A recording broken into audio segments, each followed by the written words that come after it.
옆에 사람 손을 꼭 잡아주시고 하나님께 맡기는 것이 제일 빨라요. 이런 인사를 나눠보도록 하겠습니다. 옆에 사람 손을 꽉 잡아주시고 하나님께 맡기는 것이 제일 빨라요. 예, 하나님께 맡기는 것이 제일 빠릅니다. 오늘은 하나님의 말씀 맡기며 사는 행복이라고 하는 제목으로 하나님의 말씀을 증거하도록 하겠습니다. 여러분 성경을 펴시고 사도행전 12장 1절에서 10절에 있는 말씀을 함께 봉독하도록 하겠습니다. 사도행전 12장 1절에서 10절에 있는 말씀입니다.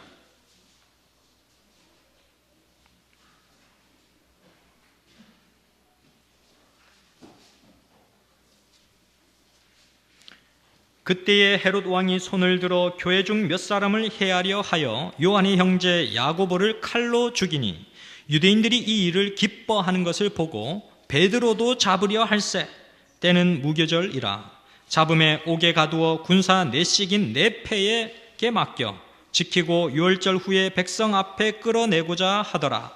이에 베드로는 옥에 갇혔고 교회는 그를 위하여 간절히 하나님께 빌더라. 헤롯이 잡아내려고 하는 그 전날 밤에 베드로가 두 군사 틈에서 두 쇠사슬에 매여 누워 자는데 파수꾼들이 문 밖에서 옥을 지키더니 호련히 주의 사자가 곁에 서매 옥중에 광채가 조요하며 또 베드로의 옆구리를 쳐 깨워 가로되 급히 일어나라 하니 쇠사슬이 그 손에서 벗어지더라. 천사가 가로되 띠를 띠고 신을 들매라 하거늘 베드로가 그대로 하니 천사가 또 가로되 겉옷을 입고 따라오라 한데 베드로가 나와서 따라갈새 천사의 하는 것이 참인 줄 알지 못하고 환상을 보는가 하니라. 이에 첫째와 둘째 파수를 지나 성으로 통한 쇠문에 이르니 문이 절로 열리는지라. 나와 한 거리를 지나매 천사가 곧 떠나더라. 아멘. 오늘 본문의 말씀을 살펴보게 되면 이 야고보와 베드로가 감옥에 투옥된 사건이 나옵니다. 그 당시 로마 황제는 글라우디오라고 하는 사람이었습니다. 그리고 그 당시에 유대 이스라엘을 다스리고 있던 분봉왕은 헤롯 아그리빠라고 하는 사람입니다. 근데 그 당시에는 괘씸한 그리스도인들, 이방인이었다가 또 유대인이었다가 또 하나님을 믿는 크리스찬이 아닌데 그리스도를 받아들였던 그러한 사람들이 아주 활발하게 그리스도의 복음을 증거하고 있던 시대였습니다. 그래서 헤롯 분봉왕이 이 유대 지역을, 이스라엘 지역을 다스리기에 매우 골치가 아팠어요. 그리스도인들이 얼마나 열심히 그리스도의 복음을 증거하든지 골치가 아픈 겁니다. 그래서 이 헤롯 왕이 유대인들의 호의를 얻기 위하여, 유대인들의 지지를 얻기 위해서 유대교로 개종하는 사건이 벌어집니다. 그래서 이 헤롯 분봉왕이 자신의 통치 영역을 더 확대하고 더 확대해 나가기 위해서 그리스도인들을 핍박하고 초대교회의 지도자들을 한 사람 한 사람 잡아서 감옥에 가두는 일들이 발생하게 되는 것입니다.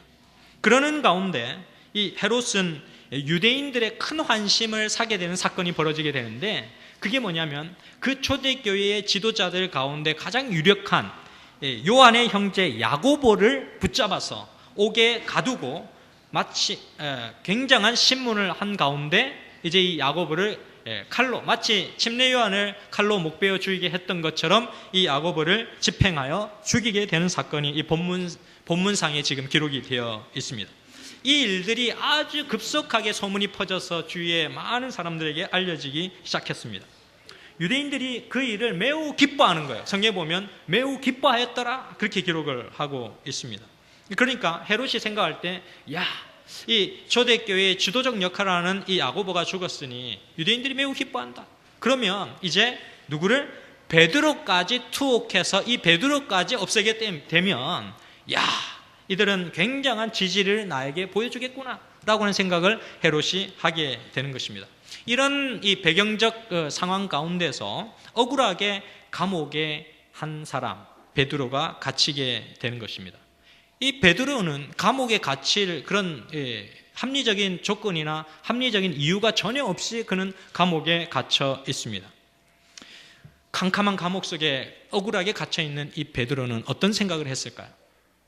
그리스도를 전하는, 예수 그리스도의 복음을 전하는 것만을 최우선으로 삼고 그 외에는 어떤 것도 자신의 삶의 목표로 두지 않았던 이 베드로가 열심히 예수님 전하고 예수님 하늘나라를 전했는데 그것 때문에 감옥에 갇혔어요.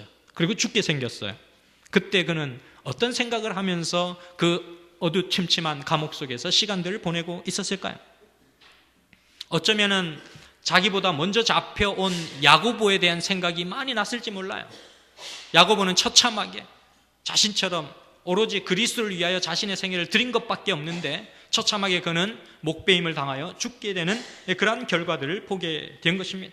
그래서 참 거기에 대한 연민의 정이 있었을 수도 있습니다. 그리고 나도 야고보의 운명을 받아들여야만 되는 건 아닐까라고 하는 순교의 결심을 했을 수도 있습니다.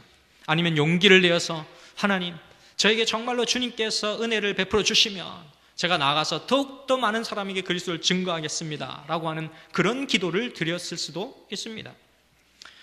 그런데 반면에 이 베드로의 투옥 사건을 들은 이 예루살렘 교회에서는 어떤 일이 벌어졌을까요? 베드로, 우리의 지도자 베드로가 감옥에 갇혔다 라고 하는 소식을 듣고 예루살렘 교회는 어떠한 형편에 처해 있었을까요? 그들은 어떤 반응을 보였을까요?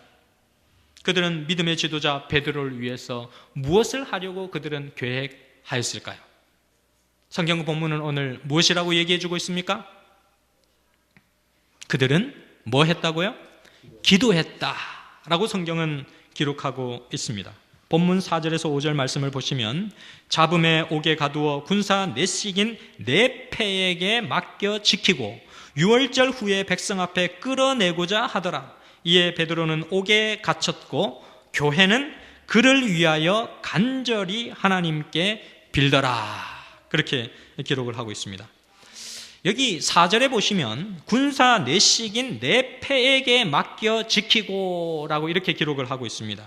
여기 네 패라고 하는 것은 영어로 four squad 라고 해서 4분대, 하나의 어떤 조직 그룹에서 4분대, 4개의 그룹이 있음을 설명해 주고 있습니다. 그러니까 4명씩 4그룹이 형성되어서 베드로를 지키고 있는 장면이 여기에 기록된 내용입니다. 그러니까 4 곱하기 4는 4, 16명, 16명이나 되는 많은 사람이 베드로 한 명을 지키기 위하여 배치되었음을 우리는 여기서 확인하게 되는 거예요.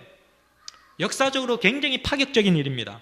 지금까지 그 어떤 죄수라도 한 사람을 지키기 위하여서 군사 16명을 투입한 적은 역사 이래에 없는 일이었습니다. 죄수 한 명을 지키기 위하여 이렇게 많은 파수꾼을 두게 된 일은 전례에 없던 일들입니다. 왜 이런 일들을 헤롯 분봉왕이 하게 되었을까? 헤롯 분봉왕은 그동안 베드로와 야고보와 요한과 사도 바울과 실라와 이런 사람들을 투입해서 감옥에 가둬놨는데 어떤 일이 벌어졌는지를 헤롯 분봉왕은 알고 있는 거예요. 저 사람들은 희한하다. 그리스도를 믿고 그리스도께 기도했더니 땅이 진동하고 땅이 갈라지고 감옥 문이 저절로 열어지는 그런 일들이 빈번하게 일어났던 주요한 인물들이었다는 것입니다. 그러니까 이번에는 절대로 베드로를 놓치지 않겠다. 이 감옥 속에서 분명히 내가 목표로 하는 것들을 내가 성취하고야 말겠다라고 해서 절대로 그가 도망가지 못하도록 완벽하게 차단시키는 일을 위해서 16명의 군사를 투입해서 그를 지키고 있게 하였습니다. 사도행적 145페이지는 이렇게 기록을 합니다. 사도들의 이전의 탈출을 기억한 헤롯은 이번에는 이중의 예방 조치를 취하였다. 탈출 가능성을 철저히 봉쇄하기 위하여 베드로를 교대로 주야 감시하는 16명의 군사들의 감시 아래 두었다. 감방 안에서 베드로는 두 병사 사이에 놓여 있었으며 양팔에는 사슬을 채웠는데 각 사슬은 병사의 손목과 연결되어 있었다. 그는 병사들 몰래 움직일 수 없었다. 이렇게 사도행적 145페이지에 기록을 하고 있습니다. 꼼짝없는 겁니다. 다 16명이 지키고 있고 이 손에도 수갑을 채워가지고 그 군사 병사들과 이렇게 연결되어 있도록 딱 꼼짝 못하도록 감옥 속에서 완벽하게 차단시키는 장치를 해놓은 상황이라고 하는 것이죠. 이런 상황에서 베드로와 예루살렘 교인들은 무엇을 할 수 있었을까라고 하는 것입니다. 그들은 무엇을 했다고요? 기도했다고요. 하나님의 백성들에게는 어떠한 경우에도 기도가 승리의 비밀이 된다는 사실을 잊지 마시기를 간절히 바랍니다. 아멘. 본문 5절 말씀에는 이렇게 기록을 합니다. 이에 베드로는 옥에 갇혔고 교회는 그를 위하여 간절히 하나님께 빌더라. 인생의 가장 절박한 순간에 기도할 수 있는 사람은 가장 축복을 받은 사람이라고 할 수 있습니다. 사도행전 7장에서 성령으로 충만했던 스데반이 돌에 맞아 죽어가는 현장에서 그는 뭘 했어요? 기도했습니다. 다른 모든 사람들이 돌팔매질을 하면서 죽으라고 던져지는 그 돌을 맞으면서 피를 흘리며 죽어가며 그가 할 수 있었던 유일한 것은 기도였습니다. 하나님 뭐라고요? 저들의 죄를 저들에게 돌리지 마옵소서. 돌멩이질을 맞으며 죽어가는 한 영혼이 그 돌멩이를 던지는 사람을 위해서 할 수 있었던 유일한 것이 하나님 저들에게 저 죄를 돌리지 마십시오. 그런 기도를 스데반이 했다는 것입니다. 예수 그리스도께서 십자가에 달려 돌아가실 때 자신의 두 손과 머리와 발에 못을 박는 그러한 사람들을 향하여 외치셨던 그 음성, 하나님 저들이 하는 것을 저들이 알지 못하니이다. 저들의 죄를 저들에게 돌리지 마옵소서 라고 하는 기도를 그가 했다고 하는 것입니다. 기도는 정말 저희 같은 죄인이 감히 하나님의 마음을 품을 수 있는 은혜를 허락해 주는 것이 기도입니다. 기도는 우리로 하여금 하나님의 섭리를 바라보도록 우리를 이끌어가는 것이 기도입니다. 지금 초대교회 성도들은 가장 절박한 마음으로 하나님께 기도를 드리고 있습니다. 이 예루살렘 교회가 무엇을 잃었어요? 재산이나 재물이나 재능이나 기타 많은 어떤 풍요로운 것보다 더 가치 있는 어떤 것을 잃었어요. 영적인 거장 야고보를 잃었고 또 베드로까지 이제 잃어가는 그러한 위기 가운데 그가 당해져 있는 것입니다. 그래서 사도행전 144페이지는 이렇게 기록을 합니다. 야고보의 죽음은 신자들에게 큰 슬픔과 놀라움을 가져다 주었다. 베드로가 또다시 투옥되자 온 교회가 금식하고 기도하였다. 이렇게 기록하고 있습니다. 여러 가지 사정으로 베드로의 처형이 6월절 이후로 연기되는 동안 교인들은 마음을 깊이 살피고 열렬히 기도할 시간을 얻었다. 그들은 베드로가 그 사업에 없어서는 안 된다고 느꼈기 때문에 그를 위해 끊임없이 기도하였다. 사도행전 145페이지에는 이렇게 기록합니다. 베드로의 처형일이 마침내 결정되었다. 그러나 신자들의 기도는 여전히 하늘로 올라가고 있었으며 그들이 온 힘과 동정심으로 뜨겁게 도우심을 호소하고 있는 동안 하나님의 천사들은 투옥된 사도를 지키고 있었다. 사랑하는 성도 여러분, 여러분은 여러분들의 인생의 가장 절박한 순간에 기도하고 계십니까? 정말 여러분들이 기도하고 계신다면 여러분들은 행복한 사람입니다. 여러분들의 인생 전체를 하나님께 맡기며 기도할 수 있는 마음의 자세를 갖고 있다면 여러분들은 그 누구보다도 확실한 미래에 대한 보장을 갖고 계신 분들이십니다. 내 인생을 송두리째 누군가에게 맡길 수 있는 사람이 있다고 하면 그 사람 정말 행복한 사람이에요. 야, 나의 고민과 갈등과 아픔을 그 누군가에게 내가 탁 털어놓고 그 털어놓은 것에 대한 비밀과 또 나에 대한 지지와 내 모든 염려를 다 헤아릴 수 있는 사람이 내 곁에 있다면 그것만큼 행복한 사람은 없어요. 그런데 여기에 베드로와 또 초대교회의 성도들은 뭐하고 있어요? 하나님을 그러한 분으로 절대적으로 신뢰하고 있다는 사실입니다. 하나님께 그들의 모든 문제들 절대적으로 맡기고 기도하고 있다는 사실을 성경은 기록해 주고 있는 것입니다. 성경이 주는 본문의 메시지 두 번째는 베드로는 그의 인생을 주님께 맡겼다는 사실을 기록해 주고 있습니다. 본문 6절 말씀을 보시면 헤롯이 잡아내려고 하는 그 전날 밤에 베드로가 두 군사 틈에서 두 쇠사슬에 매여 누워 자는데 파수꾼들이 문 밖에서 옥을 지키더니 그렇게 기록하고 있습니다. 베드로는 인생의 가장 절박한 위기의 순간에 하나님을 절대적으로 신뢰하고 있습니다. 바로 내일이면 뭐가 벌어져요? 지금 본문상의 상황은 이래요. 바로 내일이면 사형 집행일입니다. 베드로의 사형 집행일이 정해진 시간이에요. 내일이면 사도 베드로는 사형 받고 죽는 것입니다. 그런데 그 상황 속에서 베드로는 지금 뭘 하고 있어요? 잠을 자고 있습니다. 정말 한심한 사람 아닙니까? 내일이면 사형받아서 죽게 되는데 한심하게도 잠을 자고 있어요. 베드로는 정말로 깊고 편안한 잠, 전적인 신뢰 가운데 모든 것을 주님께 맡기지 않으면 올 수 없는 그런 잠을 자고 있는 것입니다. 일반적으로 감옥에서 죄수들에게 어떤 교도소에서든지 사형 집행 날짜가 정해지면 죄수에게, 그 사형수에게 그 날짜를 알려주지 않는 게 원칙이랍니다. 왜 그럴까요? 왜 죄수에게, 사형수에게 그 사형 날짜를 알려주지 않을까요? 왜냐하면 대부분의 사형수들이 죽는 날짜가 정해지면 그냥 자기가 죽는 날짜가 모르면 괜찮은데, 죽는 날짜가 정해지게 되면 밥을 먹지 않고 오줌이나 똥을 싸기도 하면서 이상한 현상이 정신적으로, 신경적으로 일어나게 되면서 마치 미친 듯이 정신적 이상 증세를 보이기 때문에 사형 집행 날짜까지 그 죄수 사형수를 어떻게 관리를 할 수가 없는 거예요. 그러니까 미리 알려주지 않는 것입니다. 그래서 당일날 딱 된 날짜에 와서는 와라, 와서 잠시 면회다, 이렇게 하면 나가는 거예요. 그럼 그날로 끝나는 것입니다. 그래서 알려주지를 않아요. 그런데 베드로의 상황은 지금 완전히 딴판인 것입니다. 그의 사형 날짜가 내일이라고 하는 시간이 이미 정해졌고, 그는 내일 그의 인생의 끝점이 왔다는 사실을 다 이해하고 있는데도 불구하고 편안하게 드르릉 누워서 자는 것입니다. 예상되는 상황을 완전히 뒤바꾸어 놓은 모습이 보여지게 되는 것입니다. 근데 베드로는 어때요? 원래 굉장히 다혈질이고 성격이 급했고 하루아침에도 몇 번씩 감정의 기복이 심했던 그러한 사람이 바로 베드로였습니다. 그런 베드로가 이렇게 위기의 순간에, 자기 인생이 완전히 끝나는 이 순간에도 어떻게 이렇게 편안한 잠을 이루고 있었을까라고 하는 것입니다. 사도행적 146페이지는 이렇게 기록하고 있습니다. 천사가 감방에 들어가니 베드로가 누워 있는데 전적인 신뢰의 평화스러운 잠을 자고 있었다. 전적인 신뢰의 평화스러운 잠. 이 잠이 어떤 잠인 줄 아시죠, 여러분? 누군가를 전적으로 신뢰했을 때 내 마음속에 최고의 화평과 평강과 평안한 마음으로 잠자리에 스르르 잠드는 거, 경험해 보신 분들이 있을 겁니다.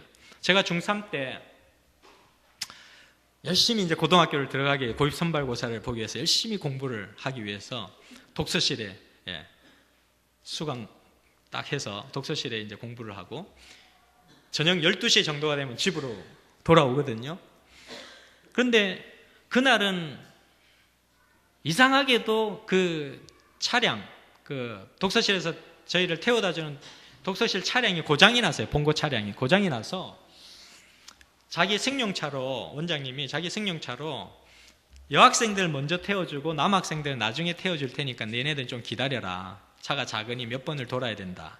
그래서 알겠습니다 하고 기다리는데 한참이 지나도 시간이 12시 넘어가고 12시 반, 1시 뭐 이렇게 돼가는데 집에 가야 되는데 봉고차가 안 오는 것입니다. 이렇게 해서 우리 친한 친구 몇이, 야 그냥 가자, 우리 뭐 별 안 되니까 뭐 한 15분 걸어가면 되니까 우리는 걸어가자. 그래서 몇 친구들이 같이 이렇게 가방을 울러매어서 막 걸어서 올라갑니다. 그래서 막 얘기를 나누면서 막 걸어가고 있는데 이 친구가 앞에서 막 이렇게 권투하는 흉내를 내면서 막 이렇게 하던 친구가, 저희 두 친구는 똑바로 걸어가고 있고 한 친구는 거꾸로 이렇게 뒷걸음질 치면서 권투하는 흉내를 내면서 걸어가고 있었어요. 근데 그 친구가 이러면서 하는데 뒤에서 그냥 뭐가 꽝 쇠방망이가 때리는 듯한 느낌이 나더니 제가 그 자리에서 쓰러졌습니다. 그러면서 이제 피가, 뒤에서 차가 봉고 반트럭이 와서는 그냥 그 만취한 상태에서 제 머리를 치고서는 이제 뺑소니를 치고 달아난 것이었습니다. 그런 현상이 일어났는데 이제 내 친구는 그 차를 잡으러 간다고 막 뛰어가고 있고 저는 피를 흘리며 누워 있고 한 친구는 저를 간호하고 또 뒤에서는 하나의 택시가 그 차의 뒷모습을 바라보고서는 계속해서 추적해 가는 것입니다. 다행히도 육군 장교이신 한 분이 그 상황을 목격하고서는 택시 운전사에게 저 차를 따라가서 잡아달라고 택시 운전사에게 그렇게 해서 결국 그분을 잡았습니다. 잡았고 저는 병원으로 후송이 되었고, 그 공포감, 그 저녁에 새벽 1시 정도에서 뭔가 세차게 제 머리를 때리는 듯한 그 강렬한 부딪힘의 공포는 이루 말할 수 없었습니다. 그래서 병원에 실려왔는데도 계속해서 입이 덜덜덜덜덜덜 떨리면서 계속해서 그 공포감이 사라지지 않는 거예요. 그래서 그렇게 있는데 저희 아버지 어머님께서 이제 연락을 받고 오셨더라고요. 오셔서 이렇게 저렇게 하면서 얘기를 해주시고, 어머니께서 입고 계시던 따뜻한 파카를 이렇게 벗으시더니 저에게 이렇게 덮어주시더라고요. 그때 그렇게 공포감과 두려움과 아픔과 그 끔찍한 상황을 떠올리면서 잠을 못 이루었던 저에게 그 따뜻한 어머니의 벗어주신 옷이 덮여지는 순간 저도 모르게 그냥 스르르 눈이 감기면서 새벽에 잠을 이루었던 그런 시간이 있었습니다. 전적인 신뢰의 그런 평화스러운 잠을 이 베드로가 그 감옥에서 그런 잠을 자고 있었다는 것입니다. 하나님을 향한 완전한 맡김 속에는 쉼이 있고 평안이 있습니다. 로마서 14장 8절에 사도 바울이 고백한 것처럼 우리가 살아도 주를 위하여 살고 죽어도 주를 위하여 죽나니 그러므로 사나 죽으나 우리가 주의 것이로다. 아멘. 우리가 우리의 삶의 현실 앞에서 가슴 조이는 아픔으로 고민과 스트레스로 잠 못 이루는 밤들이 얼마나 많이 있습니까? 사랑하는 성도 여러분, 하나님께 모든 것을 맡기게 되시기를 간절히 바랍니다. 아멘. 베드로는 감옥에 투옥되어 죽기 일보 직전의 순간에서도 모든 염려를 하나님께 맡기는 것이 얼마나 행복하고 얼마나 담대한 것이며 얼마나 기분 좋은 일인가 하는 것들을 그가 경험하고 있습니다. 그래서 베드로가 그의 책 베드로 전서에 이렇게 기록을 했습니다. 베드로전서 5장 7절에 너희 염려를 다 주께 맡겨버리라. 이는 저가 너희를 권고하심이니라. 이렇게 기록을 해주고 있습니다. 베드로가 정말 그의 인생을 하나님께 전적으로 맡기기로 선택한 그 순간에 하나님은 베드로의 생명을 보호하시기로 결정하시는 장면이 여기에 나타나는 것입니다. 그리고 이 예루살렘 온 성도들이 금식과 기도로 주님께 매달리고 있는 것입니다. 베드로가 전적인 신뢰를 가지고 하나님께 모든 걸 다 맡기고 편안하게 잠을 자고 있는 그 순간 온 예루살렘의 교회들은 잠을 자지 않고 성도들이 모여서 주님 앞에 기도하고 있는 장면이 여기에 나타나는 것입니다. 그리고 하나님께서는 너무너무 벅찬 가슴으로 천사를 보내서 그 일들을 수습하게 하시는 모습이 여기에 기록이 되어 있습니다. 세 번째 본문이 주는 메시지는 하나님은 천사를 보내어 베드로를 지키셨다고 하는 메시지가 이 본문 가운데 나타나게 됩니다. 본문 7절 말씀을 보시면 호련히 주의 사자가 천사죠. 호련히 주의 천사가 곁에 섬에 옥중에 광채가 조여하며 또 베드로의 옆구리를 쳐 깨워 가로되 급히 일어나라 하니 쇠사슬이 그 손에서 벗어지더라. 천사가 가로되 띠를 띠고 신을 들매라 하거늘 베드로가 그대로 하니 천사가 또 가로되 겉옷을 입고 따라오라 한데 베드로가 나와서 따라갈새 천사의 하는 것이 참인 줄 알지 못하고 환상을 보는가 하니라. 이에 첫째와 둘째 파수를 지나 성으로 통한 쇠문에 이르니 문이 절로 열리는지라. 나와 한 거리를 지나매 천사가 곧 떠나더라. 사도행전 146페이지에는 여기 이 부분을 이렇게 기록합니다. 베드로는 병사를 몰래 움직일 수 없었다. 옥문들은 든든히 잠겼으며 강문에는 강한 파수병이 배치되어 있었으므로 인간의 방법을 통한 구출이나 탈출의 기회는 모두 단절되었다. 그러나 인간의 궁지는 하나님께서 일하시는 기회이다. 사도행전 146페이지입니다. 인간적인 도움의 모든 가능성을 효과적으로 차단한 문 빗장들과 로마의 파수병들은 베드로를 구출하시는 하나님의 승리를 더욱 완전하게 할 뿐이었다. 이렇게 기록을 하고 있습니다.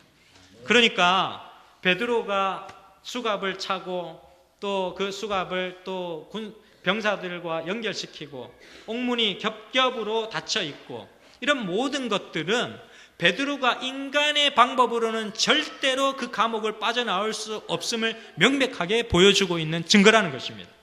하나님의 능력이 그에게 임하였기 때문에 천사가 그를 찾아서 도와주는 일이 아니고서는 결코 일어날 수 없는 일이 이곳에서 발생했다는 사실을 성경은 분명하게 보여주고 있는 것입니다. 베드로가 기도하고 자면서 잠이 들었을 때 하나님께 전적인 것을 맡기고 잠들어 있을 때에 천사가 내려와서 옆구리를 쿡 찌릅니다. 자고 있는데 옆구리를 쿡 찌르니까 아파서 깨어났습니다.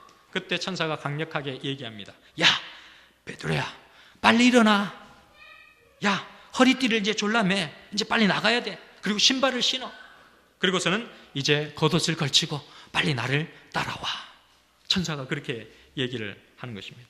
근데 천사가 그런 얘기를 할 때 베드로는 천사에게 그런 질문을 하지 않아요. 당신이 누굽니까? 내가 왜 당신을 따라가야 하죠? 당신이 누군지도 모르는데 당신 따라갔다가 내가 어떻게 될지 어떻게 알고 당신을 따라가요? 이렇게 하지 않고 그는 전적인 신뢰의 평화스러운 잠을 자고 있었기 때문에 하나님께서 이루실 일들을 전적으로 신뢰하며 순종하며 천사가 말하는 대로 그는 따라갑니다. 합리적인 사고를 실행시키지 않아요. 그냥 바보같이 끌려가는 것처럼 그냥 따라가는 겁니다. 희한하죠? 그가 말하기를 마치 이게 참이 아닌 것처럼, 현실이 아닌 것처럼, 꿈인 것처럼, 야, 이게 꿈인가 생신가 하면서 그냥 따라가는 거예요. 그런 상황이 지금 성경에 기록이 되어 있는 것입니다. 즉각적인 순종입니다. 베드로는 즉각적인, 하나님께서 보내신 천사의 음성과 권고가 있을 때 즉각적인 순종으로 그는 그 천사를 따라가는 모습이 여기에 기록되어 있는 것입니다. 천사가 베드로를 이끌고 파수병을 지나서 든든히 잠긴 문 앞에 이르니까 문이 소리도 없이 스르르 열립니다. 첫째 칸의 문이 스르르 열렸어요. 둘째 칸을 지나가니 또 둘째 칸도 어때요? 스르르 열립니다. 셋째 칸을 지나니 셋째 칸도 어때요? 스르르 열립니다. 정말로 꿈과 같은 그런 일들이 벌어지기 시작한 것입니다. 베드로는 이제 바깥으로 나와서 정말로 모든 것이 자유롭게 펼쳐진 세상을 바라보게 되는 것입니다. 쇼생크의 탈출이라고 여러분 보셨나요? 쇼생크의 탈출에 보면 정말 그가 만끽한 그 자유, 그 감옥 속에서 그렇게 애써가며 탈출을 위해서 노력한 각고의 노력 끝에 그가 정말 빛이 있는 세상을 바라보게 되었을 때 얼마나 큰 행복함이 그에게 밀려왔는지 몰라요. 그것과 똑같은 심정을 베드로가 갖고 있는 것입니다. 마치 꿈을 꾸듯이 세상을 바라보고 있는 것입니다.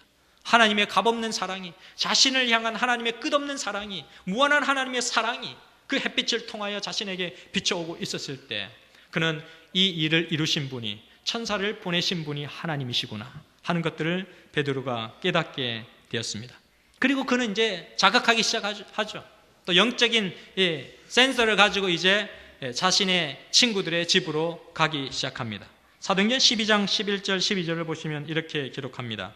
이에 베드로가 정신이 나서 가로되 내가 이제야 참으로 주께서 그의 천사를 보내어 나를 헤롯의 손과 유대 백성의 모든 기대에서 벗어나게 하신 줄 알겠노라 하여 깨닫고 마가라 하는 요한의 어머니 마리아의 집에 가니 여러 사람이 모여 기도하더라. 아멘.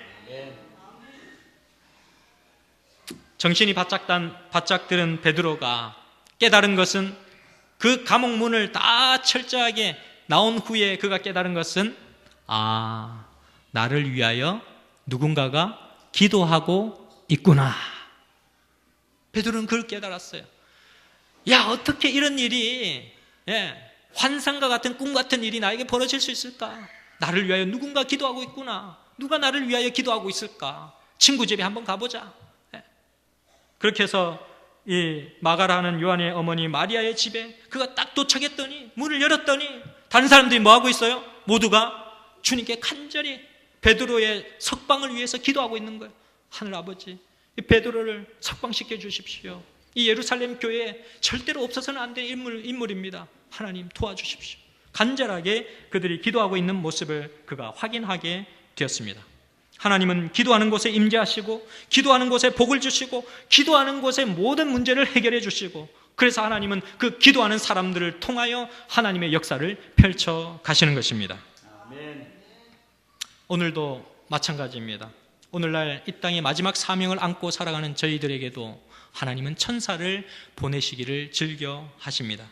사랑하는 성도 여러분, 여러분들 인생에 돌파구가 필요할 때 무릎을 꿇어 하늘의 천사의 도움을 요청하시며 기도하게 되시기를 간절히 바랍니다. 아멘. 하늘에서 내려온 수많은 천사들이 여러분들의 삶의 현장에서 여러분들의 모든 일거수일투족을 지켜주시며 기도하시며 사탄 마귀로부터 모든 어려움들을 지켜주시리라 확신합니다. 아멘. 사도행적 152페이지는 이렇게 기록합니다. 사도시대와 마찬가지로 실제로 오늘날도 하늘의 사자들은 슬퍼하는 자를 위로하고 회개하는 사람을 보호하며 사람들의 심령을 그리스도께 인도하기 위하여 온 세상에 다니고 있다. 우리가 그들을 직접 볼 수는 없으나 그들은 우리와 함께하며 우리를 인도하며 지시하고 보호한다. 사랑하는 성도 여러분, 하나님께 여러분의 미래와 슬픔과 고통 모든 것을 맡기며 하늘을 향하여 전진하게 되시기를 간절히 바랍니다. 하나님은 천사들을 보내어서 그 모든 문제들을 해결해 주시고 도와주십니다. 하나님의 은혜 아래 정말로 여러분들이 모든 것을 맡길 때에 이르러 오는 행복을 이 안식일에 여러분 모두가 경험하게 되시기를 간절히 바라면서 말씀을 마치도록 하겠습니다.